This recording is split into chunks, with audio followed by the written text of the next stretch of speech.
একটা ডিম বা আন্ডা, আর হচ্ছে আছে কয়েকটা ডাল।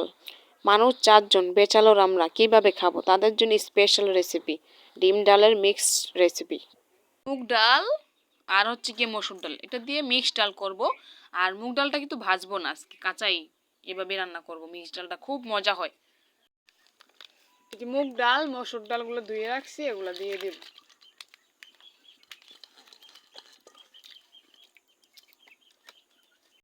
লাল মরিচের গুঁড়া দেব, আর দিব হলো হলুদের গুঁড়া,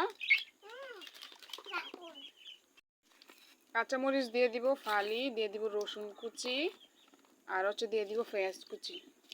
এগুলো দিয়ে স্বাদ মতো নুন দিয়ে দেব, দিয়ে একটু নাড়াচাড়া দিয়ে ডেকে দিব। সিদ্ধ হলে পরে একটু গুটে দিয়ে ফোড়ন দেব। ডালটা হচ্ছে সিদ্ধ হয়ে গেছে ওখানে, এই এটাকে একটু গুটা দিয়ে নেব।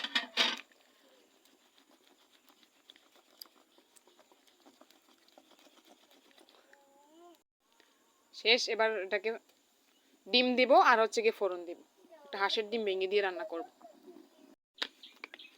সেই কড়াইটাই পরিষ্কার করে দিলাম, একটু তেল দিব, একটা হাঁসের ডিম ভেঙে দেব,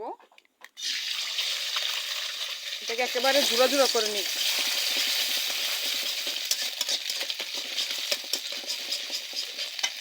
ডিমটা ঝুড়া ঝুড়া করে ভেজে নিলাম, এবার হচ্ছে ডালে দিয়ে দিব।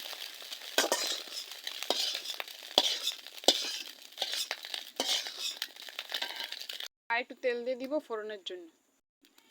দুটো শুকনো মরিচ, রসুন কুচি, আর হচ্ছে গিয়ে পেঁয়াজ কুচি একটু ব্রাউন কালার করে ভেজে নেব।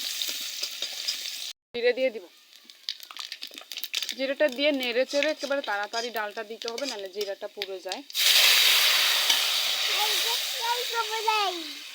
হ্যাঁ মা, দিচ্ছি ডাল, দাঁড়াও।